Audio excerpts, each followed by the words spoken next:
નજરે પડી છે। ગોવામાં પણ કંઈક અલગ જ ચિત્ર અહીંયા નજરે પડી રહ્યું છે, કારણ કે કટ ટુ કટ અહીંયા ફાઇટ ત્યાં જોવા મળી રહી છે બીજેપી અને કોંગ્રેસની, પરંતુ જે અન્ય પક્ષો છે તેનો जादू कई रीते चाले छे ते पण जोवानुं रहेशे।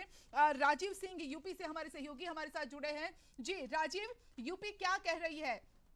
जितनी सीटें 2017 में बीजेपी को मिली थी, ऐसा क्या हुआ जो एग्जिट पोल में यहां पर नजर नहीं आ रही है, और सपा ने ऐसा क्या कमाल कर दिया? साइकिल कितनी जोर से, कितनी रफ्तार से चल रही है वहां पर?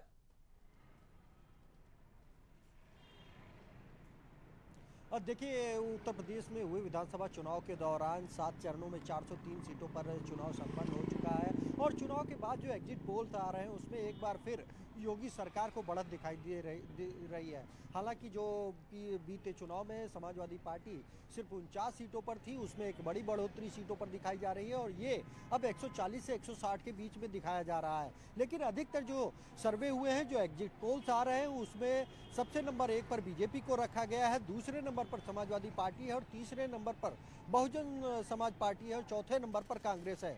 तो भले ही इस बार बीजेपी की सीटें कम हुई हों, लेकिन अभी भी उत्तर प्रदेश में ये कयास लगाया जा रहा है कि आने वाले 10 मार्च को एक बार फिर उत्तर प्रदेश में पूर्ण बहुमत के साथ बीजेपी की सरकार बन सकती है। और यही कारण है कि इसको लेकर जहां एक और बीजेपी के तमाम दिग्गज नेता उत्साहित हैं, तो वहीं दूसरी ओर समाजवादी पार्टी के राष्ट्रीय अध्यक्ष अखिलेश यादव ये दावा कर रहे हैं कि ये एग्जिट पोल एक बार फिर बंगाल चुनाव के आधार पर निराधार साबित होंगे, और उत्तर प्रदेश में समाजवादी पार्टी की ही पूर्ण बहुमत की सरकार बनेगी।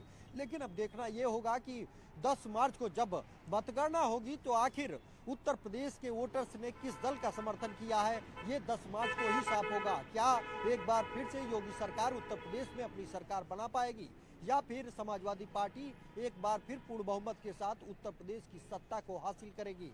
इसको लेकर अब लगातार ये कयास लगाए जा रहे हैं। जो एग्जिट पोल्स हैं, जो तमाम राजनीतिक पंडित हैं, जानकार हैं, वो ये दावा कर रहे हैं कि अभी तक जो आंकड़ा सामने आया है उसके आधार पर उत्तर प्रदेश में जी, लेकिन सपा के फेवर में क्या गया ये जानना बहुत जरूरी है। राजीव, आपका शुक्रिया हमारे साथ जुड़ने के लिए। राजीव ओझा भी हमारे साथ जुड़े हैं यूपी से। जी राजीव जी, बताएं कि सपा के फेवर में ऐसी कौन सी चीज गई है जो इस बार ये आंकड़ों में देखने को मिल रही है?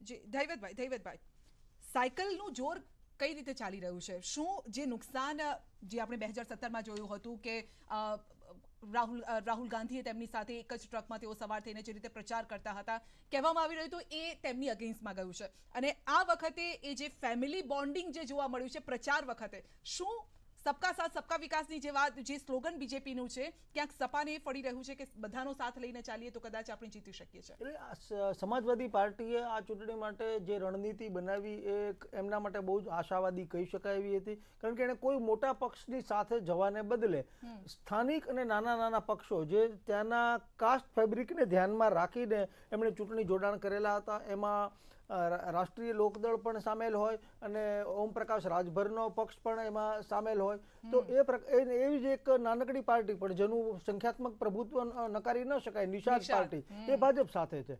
તો અખિલેશ યાદવે આ વખતે આ પ્રકારના ગઠબંધનો ગોઠવીને એક રાજકીય રીતે સમજદારી દર્શાવી હતી। બીજું કે ભાજપના પક્ષે સૌથી મોટો જે બ્રહ્માસ્ત્ર કહેવાય એવા બે મુદ્દા, વિકાસની નીતિ અને હિન્દુવાદ, આ બે મુદ્દા ભાજપની તરફેણમાં કાયમ બીજા રાજ્યોમાં હોય છે, ઉત્તર પ્રદેશમાં પણ હતા।